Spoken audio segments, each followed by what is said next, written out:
Halo semuanya, balik lagi bareng gue Vian Raffe. Dan seperti biasa di video kali ini gue bakalan lanjutin alur cerita yang sebelumnya pernah gue upload. Dan gak kerasa juga ya, gue udah sampai session ke-10-nya dari kelanjutan alur cerita Battle Through the Heaven ini. Ya, tanpa banyak basa-basi lagi, yuk kita langsung cek this out aja alur ceritanya.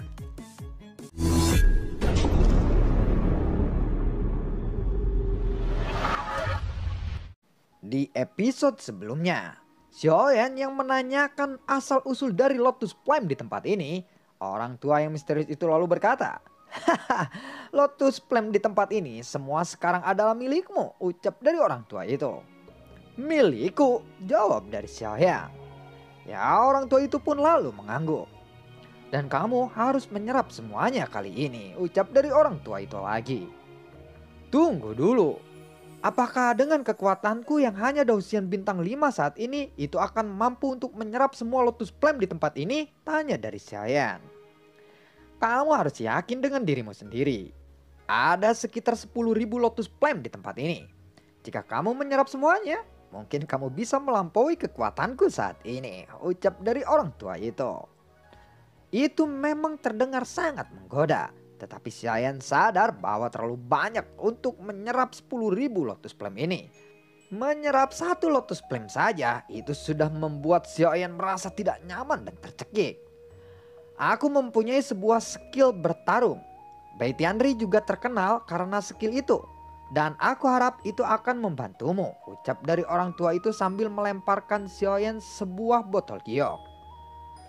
"Apa ini senior? Terima kasih." Xiaoyan pun segera memberi hormat kepada orang tua itu. "Hah, baiklah nak, sama-sama. Ini adalah salah satu sebab dan akibat. Bahkan jika aku tidak melakukannya, akan selalu ada seseorang yang akan menggantikanku untuk memberikanmu skill bertarung itu. Aku yakin kamu pasti akan memiliki kemampuan ini," ucap dari orang tua itu. "Oh ya, aku punya satu hal lagi untuk ditanyakan. Berapa lama untuk sepenuhnya memahami teknik ini?" ucap dari Xiaoyan. "Tentu saja jika kamu seseorang jenius. Paling cepat kamu akan membutuhkan waktu 1.000 tahun," jawab dari orang tua itu. "Apa? 1.000 tahun?" jawab Xiaoyan sambil terkaget. "Ya, aku tidak bisa berlatih di sini selama itu. Aku harus segera pergi dari tempat ini." "Kenapa? Apakah kamu takut akan melewati kontes alam dunia di luar sana?" "Tidak, kontes itu tidaklah penting bagiku. Yang lebih penting dari itu adalah keadaan di kota asalku yang mungkin akan dalam situasi yang sangat berbahaya. Jadi aku tidak punya waktu untuk berlatih selama itu di tempat ini. Senior, apakah aku benar-benar perlu untuk menyerap semua Lotus Flame di tempat ini?" tanya Xiaoyan lagi. "Ternyata ada kekhawatiran di hatimu saat ini. Bagiku ini tidak akan mudah untuk dilakukan. Karena hubungan seperti itu kadang-kadang akan menjadi batu sandung terbesar bagi dirimu sendiri. Aku berani menjamin setelah kamu menyerap semua Lotus Flame yang ada di dasar lautan ini, pasti akan membuat namamu menjadi terkenal di seluruh dunia manapun. Dan semua musuhmu akan takut kepadamu. Ini adalah kesempatan terbesar bagimu untuk menjadi lebih kuat lagi dan tidak terbayangkan. Jika kamu melewatkannya, maka tidak akan ada kesempatan lagi. Hal yang terpenting bagimu, pikirkanlah baik-baik," ucap dari pria tua itu. "Ini bukan masalah sebuah pilihan yang baik. Jalan hidupku bukanlah menjadi lebih kuat, tetapi aku ingin melindungi semua orang yang aku sayangi. Jika aku tidak bisa melindungi orang-orang yang paling penting di sekitarku, lalu apa artinya untuk menjadi lebih kuat bagiku?" jawab dari Xiaoyan. "Lalu bagaimana caranya jika kekuatanmu lemah untuk melindungi mereka?" ucap dari orang tua itu. "Kekuatan bisa menunggu, tetapi orang-orang yang kita cintai, jika mereka dalam bahaya, mereka tidak akan bisa menunggu. Walaupun aku lemah, aku akan menyelamatkan mereka dan melakukan yang terbaik. Mereka adalah segalanya bagiku. Aku bukanlah penyelamat, tetapi aku ingin melindungi kerabat dan juga teman-teman terkasihku. Bagiku juga ini tidak ada hubungannya dengan kekuatan," ucap dari Xiaoyan. "Karena itu cepatlah berlatih. Kamu tidak punya banyak waktu kalau begitu," ucap dari orang tua itu. Xiaoyan lalu mengangkat tangannya dan mengangguk. Lalu dia menoleh untuk melihat kedua pohon itu. Xiaoyan bisa saja langsung membunuh keduanya, tetapi Xiaoyan tidak melakukan itu saat ini. Sekarang dia harus berkultivasi. Meskipun aku benar-benar ingin berbicara denganmu, suatu saat nanti mari kita selesaikan urusan kita di Jalan Kaisar Jiwa, ucap dari Xiaoyan. Ternyata salah satu sosok yang dikuburkan Xiaoyan adalah Kaisar Jiwa. Jadi kamu berencana untuk membunuh mereka? Tanya dari orang tua itu. Mendengar itu Xiaoyan pun lalu mengangguk. Oh ya senior, apakah senior punya instruksi khusus untukku kali ini? Tanya dari Xiaoyan. Mereka tampaknya berasal dari kuil Wanmo. Dan juga sepertinya aku ingin bertanya sesuatu kepada mereka. Kamu bisa membunuhnya setelah aku menanyakan itu, ucap dari orang tua itu. Baiklah kalau begitu senior, jawab dari Xiaoyan. Xiaoyan lalu tidak banyak berbicara lagi. Dia pun segera mencari tempat yang rata dan empuk untuk duduk. Matanya lalu terpejam. Dan informasi dari botol giok pemberian orang tua itu pun langsung mengalir ke dalam pikiran Xiaoyan. Selain informasi, ada beberapa fragmen juga diperlukan untuk menguasai skill ini. Xiaoyan sekarang memasuki fragmen yang pertama. Salah satu dan usul dunia, ini adalah api. Api adalah awal dari segala sesuatu. Api adalah cahaya dan itu disebut matahari. Kata-kata itu mengalir terus-menerus di pikiran Xiaoyan pada saat ini. Dan di bawah kerumunan api, api itu pun mulai bersinar dan memancarkan panas. Gelombangnya terpisah-pisah, tetapi Xiaoyan memiliki pemahaman yang sangat jelas tentang api. Api menciptakan segalanya, dan mereka dapat menghancurkan segalanya juga. Api adalah pencipta, sekaligus perusak, gumam dari Xiaoyan. Setelah itu Xiaoyan pun jatuh ke dalam periode kontemplasi yang sangat lama. Yang tidak tahu kontemplasi silahkan cek di Google, gue juga soalnya kagak tahu. Dia teringat ketika dia belajar soal nyala api untuk pertama kalinya bersama Yalau. Lalu Xiaoyan pun perlahan membuka matanya. Dan yang pertama kali dilihat Xiaoyan adalah sesuatu yang tidak pernah dipedulikannya sebelumnya. Hutan yang hijau, bunga, rumput, dan tempat ini tumbuh subur. Alasan mengapa hutan ini, bunga dan rumput ini semuanya tumbuh subur, itu karena sumber air. Tentu saja karena harus ada cahaya matahari yang menyinarinya. Xiaoyan tiba-tiba menyadari bahwa sumber semua cahaya adalah dari api. Dan yang bisa menghancurkan kehidupan ini adalah api juga. Ternyata aku selalu melihat sisi nyala api sepanjang hidupku. Dan aku tidak menyadari, aku benar-benar merasa malu sekarang, ucap dari Xiaoyan. Dan dengan berjalannya waktu, 10 hari pun telah berlalu. Pria tua itu masih memancing dan sesekali minum teh sambil menunggu Xiaoyan. Sementara itu Xiaoyan yang telah tenggelam dalam kultivasinya sendiri. Pada hari ini, Xiaoyan lalu membuka matanya untuk pertama kalinya. Dan cahaya di matanya telah berbeda dari sebelumnya. Tatapan matanya menjadi lebih lembut. Xiaoyan lalu berdiri. Dia melihat bagian atas dari dasar lautan ini, di mana tim Verles masih menunggunya. Jika tidak ada berita untuk waktu yang lama, mereka pasti akan sangat khawatir. Dan benar saja, pada saat ini semua orang di tengah lautan ini menunggu Xiaoyan sedikit cemas. Sudah lebih dari 10 hari, Xiaoyan masih belum ada kabar, ucap dari Xiaozan. Sementara itu Dragon Scale King duduk dengan tenang dan menyesuaikan diri dengan tubuh barunya ini. Seiring waktu, kekuatan Dragon Scale King pun secara perlahan telah meningkat. Bukankah Xiaoyan berkata bahwa kita harus menunggunya selama 3 bulan? Ini baru 10 hari. Jangan khawatir, Xiaoyan pasti baik-baik saja di sana, ucap dari Dragon Scale King. Suhu di sana sangatlah tinggi. Xiaoyan mungkin tidak akan tahan dengan suhu setinggi itu selama 3 bulan, ucap dari Xiaozan. Dragon Scale King, di sini kamu adalah yang terkuat. Bagaimana jika kamu turun untuk melihat situasi Xiaoyan dan membantunya jika dia dalam kesusahan? Bagaimana? Ucap dari Xiaozan. Aku bukannya yang terkuat di sini. Masih ada Ratu Siput Laut yang seseorang petarung Dou Xian bintang 8. Kenapa harus aku? Jawab dari Dragon Scale King. Ratu siput laut pun hanya tersenyum sinis saat mendengar itu. Suhu di dasar lautan ini bukanlah sesuatu yang bisa ditahan oleh Ocean bintang 8 saja. Dan bahkan Fighting Gun pun akan takut untuk turun ke sana. Jawab dari Ratu siput laut. Sepertinya ada sesuatu yang terjadi di sana. Mungkin juga itu terjadi. Ucap dari Ratu siput laut lagi.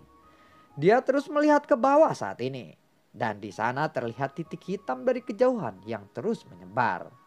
Longyan dan juga Xiaozan segera melihat ke dasar lautan. Itu raja ikan hitam bukan? Tanya dari Ratu siput laut. Xiaozan berusaha keras untuk melihatnya dengan jelas. Tetapi dia hanya bisa melihat titik hitam saja karena itu terlalu jauh. Setelah beberapa saat mereka pun bisa melihat dengan jelas bahwa itu benar-benar raja ikan hitam. Tubuh besar ikan hitam itu bergoyang. Tetapi mengapa tidak ada sosok Xiaoyan di punggung ikan itu? Ucap dari Xiaozan. Benarkah?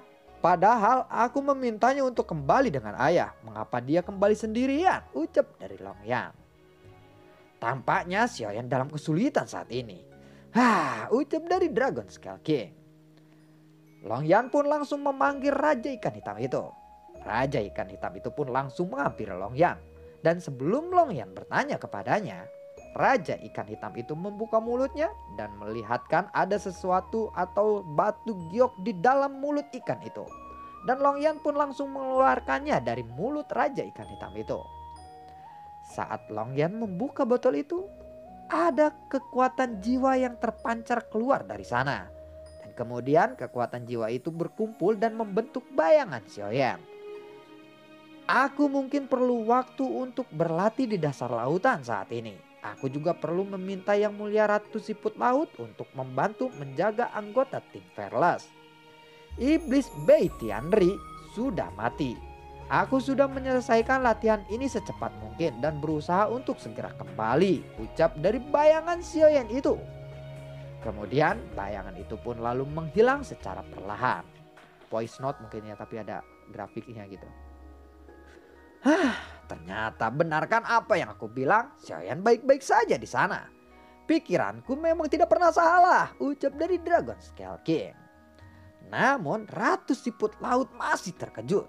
Xiaoyan berkata bahwa iblis Bei Tianri sudah mati. Berita semacam ini bahkan membuat seluruh klan siput laut berbahagia. Artinya misi mereka sudah selesai. Setelah ini mereka tidak perlu lagi menjaga gunung dan dasar lautan. Dan mereka akhirnya bisa terbebas. Bagaimana caranya Xiaoyan bisa membunuh Raja Iblis Bei Tianri itu? Yang seseorang fighting god yang terkuat. Dan bagaimana mungkin segel yang konyol itu bisa membunuhnya? Ucap dari Ratu Siput Laut. Tenanglah Yang Mulia. Xiaoyan telah berkata bahwa iblis itu sudah mati. Kalau iblis itu belum mati, bagaimana mungkin Xiaoyan bisa berkultivasi dengan mudah di bawah sana? Ucap dari Xiaozan. Kekaguman Xiaozan pun kepada Xiaoyan semakin besar. Dia selalu percaya setiap kata-kata yang diucapkan oleh Xiaoyan. Bahkan menurut Xiaozan, suara kentut dari Xiaoyan itu terdengar merdu. Sementara itu Ratu Siput Laut masih tidak mempercayai ini.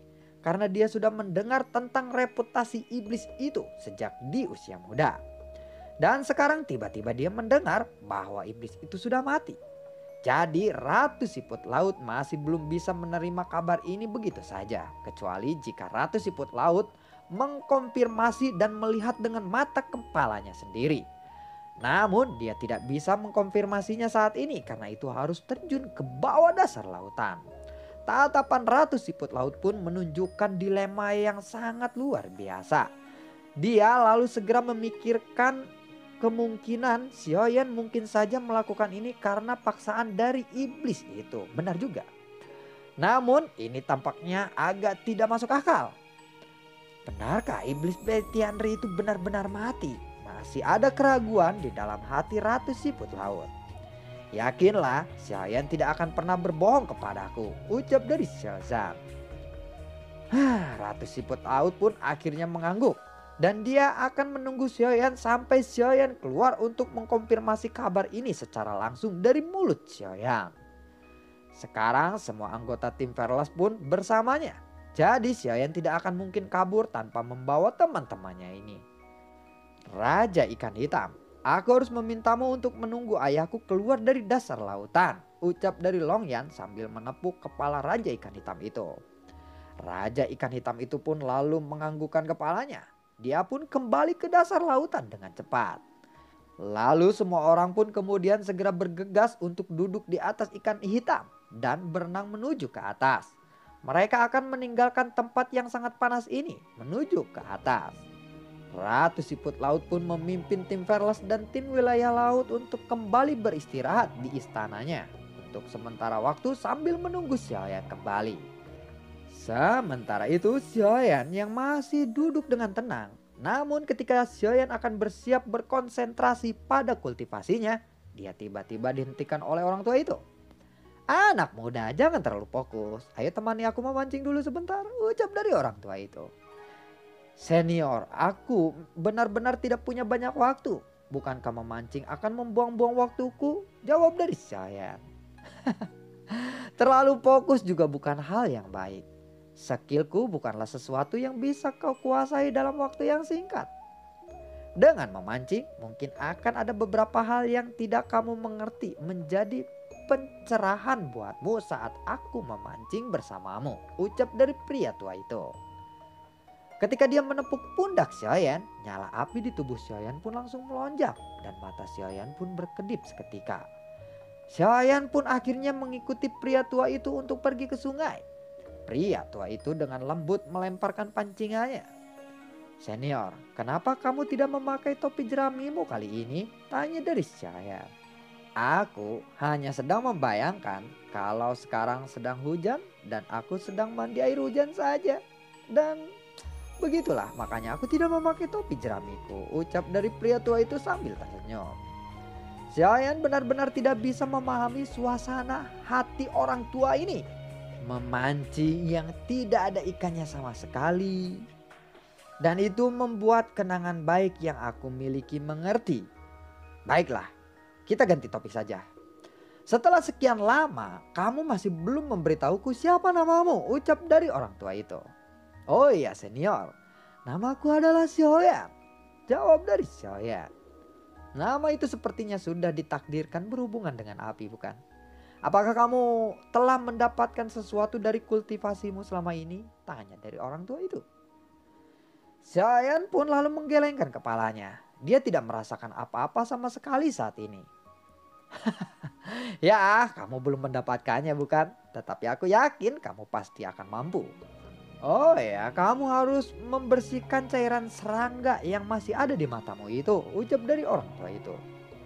"Hei senior, bukankah cahaya ini akan membutakan mataku jika aku melepaskan ini?" tanya dari Xiaoyan. "Sudah, cepatlah cuci matamu. Cairan serangga yang ada di matamu dengan aliran sungai ini. Bau Yu ada di sana." "Maksudnya?" Xiaoyan tiba-tiba terkejut ketika mendengar itu. "Bayu ada di mataku?" kata Xiaoyan dengan tidak percaya. Pria tua pun lalu mengangguk setelah itu. Xiaoyan pun langsung mengusap matanya dan menggunakan air sungai, kemudian cairan serangga itu pun menyebar dengan cepat. Namun segala sesuatu di sekitarnya tiba-tiba berubah menjadi kekacauan. Bahkan Xiaoyan merasakan kebutaan saat ini. "Senior, sepertinya aku tidak bisa melihat apapun," ucap dari Xiaoyan. Pada saat yang sama ada sengatan di mata Xiaoyan. Rasa sakit itu tidak memudar seiring waktu, tetapi menjadi kuat dan lebih kuat lagi. "Jangan khawatir, ini baru saja dimulai. Jika matamu sudah beradaptasi, paling cepat kamu akan kembali bisa melihat setelah lewat dari 10 hari. Tetapi jika adaptasimu lambat, kamu perlu beberapa tahun untuk bisa kembali melihat." Ketika kamu masuk ke jalan nyala api itu memiliki energi yang sangat kuat. Tetapi yang sering diabaikan itu adalah cahaya, bukan? Ucap dari pria tua itu. Mendengar itu, Xiaoyan pun lalu mengangguk. Memang, cahaya selalu diabaikan. Rasa pedih di mata Xiaoyan mulai bisa membuat Xiaoyan menangis. Rasa sakit ini membuatnya merasa tidak nyaman. Air mata Xiaoyan terus mengalir. Ia ingin menghentikannya, namun rasa sakit itu memang merasuki matanya. Xiaoyan merasa matanya akan meledak saat ini. Pasti akan sulit baginya untuk menangguhkannya sepanjang hari sebelum dia bisa melihat lagi. Orang tua itu lalu berkata, "Hei anak muda, aku sama sekali tidak bisa membantumu saat ini. Kamu hanya perlu sedikit meningkatkan kekuatan jiwamu. Dan kamu akan memiliki kesempatan untuk naik level berikutnya," ucap dari pria itu. Xiaoyan pun tetap mendengarkan orang tua itu meskipun dengan rasa sakit yang sangat pedih di matanya. "Baiklah Tuan, aku akan mengikuti arahanmu itu," ucap dari Xiaoyan. Dan lalu bagaimanakah kelanjutan ceritanya? Akankah Xiaoyan mampu menjadi lebih kuat-kuat lagi dan menyerap 10.000 Lotus Flame di tempat ini? Nah, nantikan konten-konten gua dan video gua berikutnya dan semoga sehat selalu untuk kalian. Dan deal ya, udah selesai 2 video dan terima kasih semuanya. Terima kasih juga yang udah ngedukung channel ini dari awal hingga saat ini dan gua ucapin terima kasih banyak juga buat kalian yang sudah mensupport channel ini lewat link Saweria di bawah kolom deskripsi. Oke, ini ada proyek buat channel gue yang satu laginya nih di Forgotten Kid. Mungkin kita akan bawain alur ceritanya Immortality ya, yang kita udah janjiin. Itu proses lama banget anjir. Iya bener, kita harus beradaptasi, kita harus ya gitu ya. Dan kebetulan yang ngedubbing bukan gue mungkin ya.